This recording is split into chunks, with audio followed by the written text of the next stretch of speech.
ओम साईं राम। इहा साईं बाबा जी लीला मुंहिंजी गोवा जी आहे, कालंगूट जी। कालंगूट में हिकु स्कूल आहे, उते हिकु मास्टर जी आहे जेको हुते पाढ़ींदो आहे। हुनखे मास्टर जी करे चवंदा आहिनि ऐं हुनजी जोइ खे आई करे चवंदा आहिनि। उन घर में रोज़ु साईं बाबा जी पूॼा थींदी आहे, आरती थींदी आहे, जिते जाम माण्हू वेंदा आहिनि करे। हिकु दफ़ो हिकु विवियन नाले कैनेडियन लेडी हिननि खे ॻोल्हींदे ॻोल्हींदे अची हिन जे घर पहुती। पंहिंजा 2 ॿार वठी आई हुई। चई मूंखे शिरडी वञिणो आहे। असां त क्रिश्चन आहियूं, पर असां साईं बाबा खे मञींदा आहियूं, छाकाणि असांजी जेका माउ हुई उहा शिरडी बाबा जी ॾाढी भक्ति कंदी हुई। ऐं हिन सां गॾु हिकिड़ो नंढो साईं बाबा जो फ़ोटो बि हो करे। मास्टर जी हिन खे ॿुधाए थो 5 मां तव्हांखे डायरेक्ट बस मिलंदव, ओवरनाइट जर्नी अथव ऐं तव्हां डायरेक्ट शिरडी पहुची सघंदा आहियो। चई ठीकु आहे, असां उतां थी अचूं, पोइ असां तव्हां सां अची गॾिजूं था। चई ठीकु आहे। उते वञनि था, 2-3 ॾींहं रहनि था, रही करे पोइ अची हिन सां गॾिजनि था त उन वेवन जे मन में ख़्यालु थो अचे कि हीअ जेका मूर्ति आहे न, मास्टर जी तव्हां पंहिंजे घर में रखो, हिते हिन जी बराबरि पूॼा थी सघंदी ऐं तव्हां प्लीज़ इहा एक्सेप्ट कयो करे। मास्टर जी चयो ठीकु आहे, जेका तुंहिंजी इच्छा करे। ईअं चई करे हिक ॿिए सां मोकिलाइनि था। पर इहो महीनो थी थो वञे, उतां कुझु ईअं लेटर बेटर नथो अचे। हीअ बि चवनि था ठीकु आहे, हाणे हू पंहिंजे घर में ख़ुशि, असां पंहिंजे घर में ख़ुशि।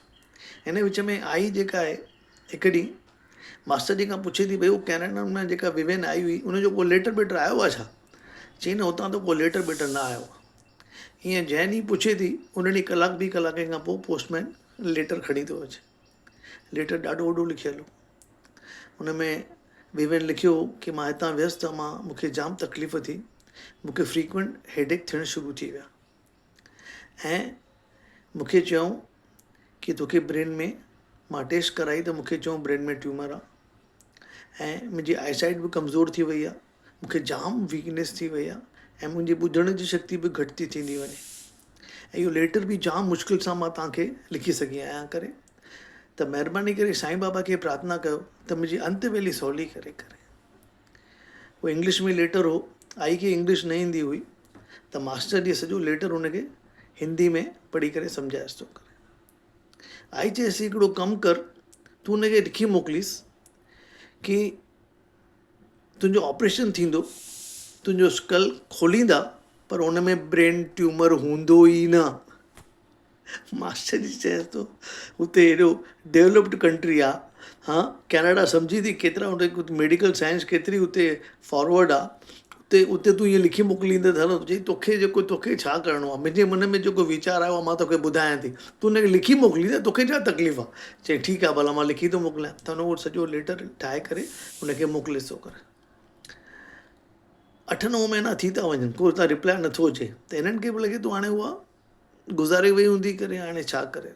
9 महीने खां पोइ विवियन वरी कालंगूट अचे थी, मास्टर जी जे घर अचे थी, हिन जोइ सां भाकी थी पाए। चएसि थी जीअं तूं चयो, हुननि स्कल खोले ॾिठो, अंदरि ब्रेन ट्यूमर हुई कोन, डॉक्टर सभु वाइड़ा थी विया ऐं मां तुंहिंजो दर्शन उते ऑपरेशन थिएटर जे ॿाहिरां कयो। ईअं करे हुन ॿिन्ही खे प्रणाम थी करे चओ ओम साईं राम।